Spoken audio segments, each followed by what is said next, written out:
వీటికి రాయలసీమను హార్టికల్చర్ హబ్గా మారుస్తామని సీఎం చంద్రబాబు తెలిపారు. రాయలసీమలో ఉద్యాన పంటల దిగుబడుల్ని 400 మెట్రిక్ టన్నుల నుంచి 1000 మిలియన్ మెట్రిక్ టన్నుల వరకు పెంచేందుకు చర్యలు చేపట్టామన్నారు. వ్యవసాయ రంగ బడ్జెట్పై శాసనసభలో మాట్లాడిన సీఎం చంద్రబాబు 5 ఏళ్లలో వైసీపీ పాలనలో వ్యవసాయ రంగం తీవ్రంగా నష్టపోయిందని అన్నారు.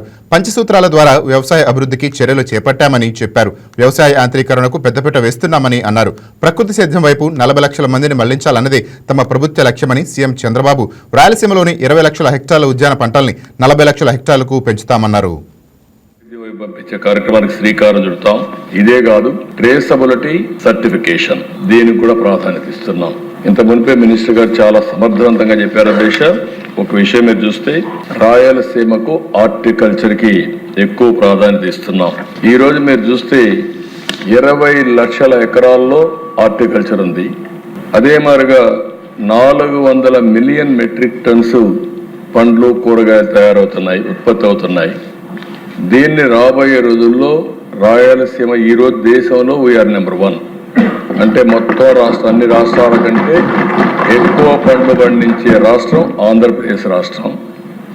దీన్ని 20 లక్షల నుంచి 40 లక్షలు చేసి 400 మిలియన్ మెట్రిక్ టన్స్ నుంచి 1000 మిలియన్ మెట్రిక్ టన్నులు చేసి ప్రపంచానికే నెంబర్ 1గా రాయలసీమ హార్టికల్చర్ హబ్గా తయారు చేస్తాం.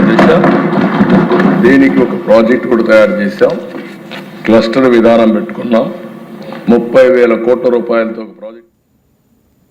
రాష్ట్రంలో రైతులకు ఉచిత విద్యుత్ అందించడం కోసం కూటమి ప్రభుత్వం 13,722 కోట్లు ఖర్చు చేస్తోందని మంత్రి గొట్టిపాటి రవికుమార్ తెలిపారు. ఇప్పటివరకు రైతుల కోసం 1,10,000 అగ్రికల్చర్ కనెక్షన్లు మంజూరు చేసినట్టు చెప్పారు. విద్యుత్ ట్రాన్స్ఫార్మర్ల పంపిణీ, పామాయిల్ తోటల్లో విద్యుత్ లైన్ల వల్ల జరిగే ప్రమాదాలపై సభ్యులు మద్దిపాటి వెంకటరాజు అడిగిన ప్రశ్నకు అసెంబ్లీలో మంత్రి సమాధానం ఇచ్చారు. గోపాలపురం నియోజకవర్గ పరిధిలో ఇప్పటికే 177 ట్రాన్స్ఫార్మర్లు పంపిణీ చేశామని అన్నారు. వ్యవసాయ సీజన్ కావడంతో పంపిణీ కొంచెం ఆలస్యమైందని, మిగిలిన ట్రాన్స్ఫార్మర్ను త్వరలోనే అందజేస్తామని మంత్రి గొట్టిపాటి రవికుమార్ వెల్లడించారు.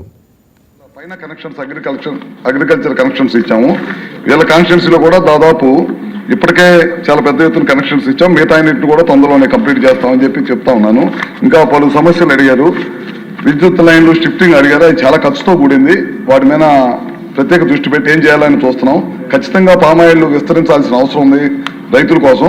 అవన్నిటి కూడా ఏమేమి కార్యక్రమాలు చేయాలో అన్ని కూడా తప్పకుండా చేస్తాం. మేము అడిగేది ఏంటంటే కొంత అవగాహన కల్పించి మన ఎమ్మెల్యేలు కానీ ఎక్కడైతే పామాయిల్ పంటలు ఉన్నాయో అవగాహన కల్పించి కొద్దిగా ఈ టైప్ ఆఫ్ పోల్స్ వాడమంటున్నాం సార్. మనం కట్ చేసేటప్పుడు అందరూ కూడా ఇనపై వాడటం వల్ల కొద్దిగా జాగ్రత్తలు తీసుకుపోవటం వల్ల విపరీతమైన యాక్సిడెంట్స్ జరిగి కూలీలు చనిపోతా ఉన్నారు.